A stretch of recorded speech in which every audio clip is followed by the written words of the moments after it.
ही निकलेगा। न मनाइए, न मनाइए। क्यों मना रहे हो जब तुमको 1250 रुपये में तुम्हारी गरीबी दूर हो रही है, 5 किलो अनाज में तुम्हारी गरीबी दूर हो रही है, तो मत मनाइए। क्यों आए हो? नहीं आना चाहिए। हम बिकाऊ समझ लिए हैं, ऊपर बैठा हुआ शासन हमको आपको बिकाऊ समझ रहा है। आज इनको 1200 दिया हूँ, अगला चुनाव में 2400 दूंगा, कहीं 10,000 दूंगा, तो आप बिक जाओगे। वो जान रहा है यहाँ का जो मूल निवासी आदिवासी है ये बिकाऊ है, पैसे में बिक जाता है। मगर ये भ्रांति को तोड़ना आपका काम, आपके समाज का काम, आपके भाई बंधु म्यात शक्ति पितृ शक्ति का काम है। आप नहीं जागे। शिक्षा तो इस देश की गई, कौन पढ़ाएगा? ये आदिवासी माता बहने अपने लड़की को संजय पाठक के स्कूल में, किसके औकात है फीस देने की? बताएं हाथ उठा के।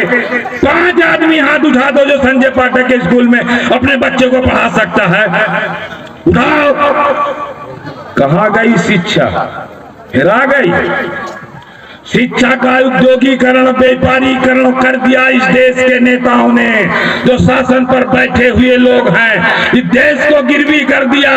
45 लाख हजार करोड़ से 2,50,000 करोड़ में कर्जे में लाद दिया। इन्होंने देश को लूट लिया। अरे इस देश के अंदर मोहम्मद गजनवी, तैमूर लंग, मोहम्मद गोरी, मोहम्मद अब्दाली, मोहम्मद कासिम भी आया, मगर ऐसा नहीं लूटा इस हिंदुस्तान को जितना ये 3 गुजरातियों ने इस देश को लूट लिया। मोहम्मद गजनवी सोना चांदी हीरा मोती चखड़ों में लाद के सोमनाथ के, गुजरात के काठियावाड़ के मंदिर से ले गया।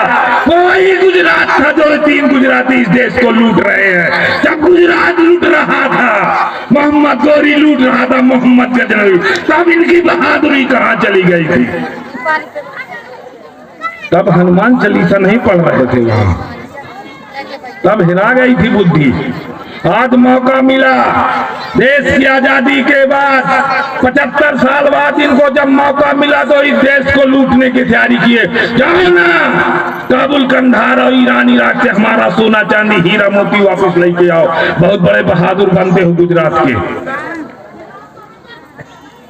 मैं तो कहता हूं जिस दिन ST SC OBC अपनी औकात में आ जाए, हिंदुस्तान की कोई ताकत नहीं तुमको दबा सके। अन्याय, हमारे साथ अन्याय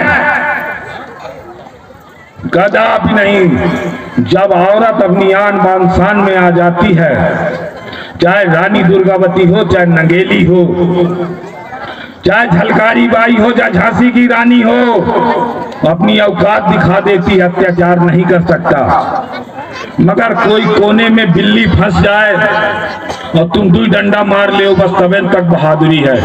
मगर जब बिल्ली व कोंटा से अगर धोखे से तुम्हारे पर झपट्टा मार दी ना, तो तुम्हारी खैरियत नहीं ना है। तो ये हमारी मातृशक्ति की ताकत है। मजबूरी का जो कोई फायदा उठा ले, मगर हमारी मातृशक्ति को मैं विश्वास दिलाना चाहता हूं। ये गोड़वाना महासभा, गोड़वाना गणतंत्र पार्टी आपकी गरीबी दूर नहीं कर सकती है। हम नहीं दूर कर सकते हैं। इसका एक फार्मूला है। जिस दिन मेरी ST SC OBC की महिला 1 क्लास से लेकर BSc ग्रेजुएट, BSc भी काम कंप्लीट कर लेगी, चाहे नौकरी पाए चाहे ना पाए, मगर जो उसकी आने वाली संतान उसकी कोख से पैदा होगी, वो अपने बेटा या बेटी को 12वीं तक जरूर टीचिंग करके उसको एजुकेटेड बनाएगी। वो IIT MBBS और नीट में परीक्षा पास करके डॉक्टर और कलेक्टर, IAS IPS वैज्ञानिक बनेगा, मगर उसके लिए 20 साल का समय लगेगा। जब ये माता मेरी बहने एजुकेटेड होके जाएगी, जो मेरी नस्लें बैठी हुई हैं, तब हमारी तरक्की खुलेगी। गोड़वाना गणतंत्र पार्टी की भी सरकार आ जाएगी, मैं तुम्हारी गरीबी दूर नहीं कर सकता, समय लगेगा। हमारे में बहुत खामियां हैं। शिक्षा हमारा बहुत अभूतपूर्व ताकत ले चुकी है। शिक्षा का व्यापारीकरण हो चुका है। आरक्षण के दम में मास्टर कानून को पटवारी बन के आ गए हैं। ये अपना बोलोरो पक्का घर टीवी और बीवी देख रहे हैं। इसके बाद इनके बच्चों को भी नौकरी नहीं मिलेगी। तब आएंगे तुम्हारे मैदान में इसी प्रकार। आरक्षण खत्म, नौकरी खत्म, नौकरी का प्रमोशन खत्म, उद्योग खत्म। अब रह गई है तुम्हारा बहुत बड़ा पावर। पंच, सरपंच, जिला पंचायत सदस्य, विधायक और सांसद बने का आरक्षण, जिसे हम राजनीतिक आरक्षण बोलते हैं, जो यहाँ से आदिवासी अनुसूचित जनजाति का विधायक बनता है। जेल में बैठे हुए हैं 131 सांसद अनुसूचित जनजाति के। ये पंगु व्यवस्था में वहां बैठे हुए हैं। वो आपके लिए नहीं, वो अपने परिवार के लिए, अपने पक्के हवेली उद्योग के लिए बैठे हुए हैं। इसको समझना आपका काम है कि आपका प्रतिनिधि कैसा होना चाहिए। पीठ में गोली खाने वाला चाहिए कि छाती में गोली खाने वाला चाहिए। राधे श्याम को बढ़िया जैसे चाहिए, या यहाँ का ऐसा कोई क्रांतिकारी पैदा करिए जो छाती में गोली खाने वाला पैदा होना चाहिए। तब ही आपकी तरक्की उद्धार होगा, बलिदान होगा। कई जीवें जाएंगी बलिदान में। लड़ोगे, पुलिस मुकदमा बनाएगी, पुलिस जेल में मारेगी, मुझको मालूम है। नेक्स्ट लाइट के नाम से आपको गोली मार देगी, आपको गरीबी के नाम से गोली मारेगी, रात भर थाना में पीटेगी। हमारी वहाँ अकाल मौत हो जाएगी, बीमारी और बिना दवाई के बहुत मौतें होंगी। बहुत लड़ाई लड़ना है। इसकी मंच का मतलब ये नहीं कि हम आज यहाँ सुने और घर में सो गए। बहुत बढ़िया भाषण दिया, गलत।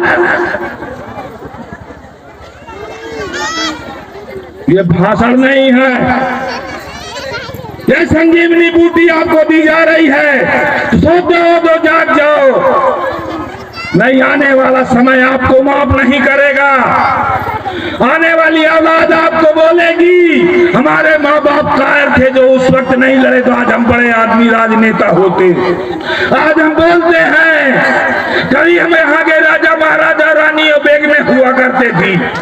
आज हम कहाँ हैं? 52 गढ़ की बात करते हो, 52 किले, 56 सूबे और 84 गढ़ की बात करते हो। जब देश आजाद हुआ उनमें 256 रियासतें गोड़वाना आदिवासी समाज की, कोलवाना, गोड़वाना, भीलवाना की थी। कहाँ गई? अगर इसी प्रकार सोते रहे और 5 किलो चावल 1250 रुपया लाडली बहनों में रहा, तो आपको भी बिकने से कोई नहीं बचा सकता है। ये प्रजातंत्र का खेल है। राज नहीं आएगा, मैं मालूम है। हम राजा नहीं बना सकते, ये मालूम है। मगर बाबा का संविधान दिया है, प्रजातंत्र के आधार पर अपना राजा बनाइए और शासन चलाइए। आपकी फीस तय कौन करता है? स्कूल का शासन। धान का रेट कौन तय करता है? शासन। पेपर लीक कौन करता है? शासन। एमएसपी कौन देता है? शासन। IAS IPS कौन बनाता है? शासन। तो आप शासन जमात बनिए, शासन जमात बनिए। जय भीम, जय नमो बुद्धा, जय गोड़वाना। बहुत बहुत धन्यवाद आदरणीय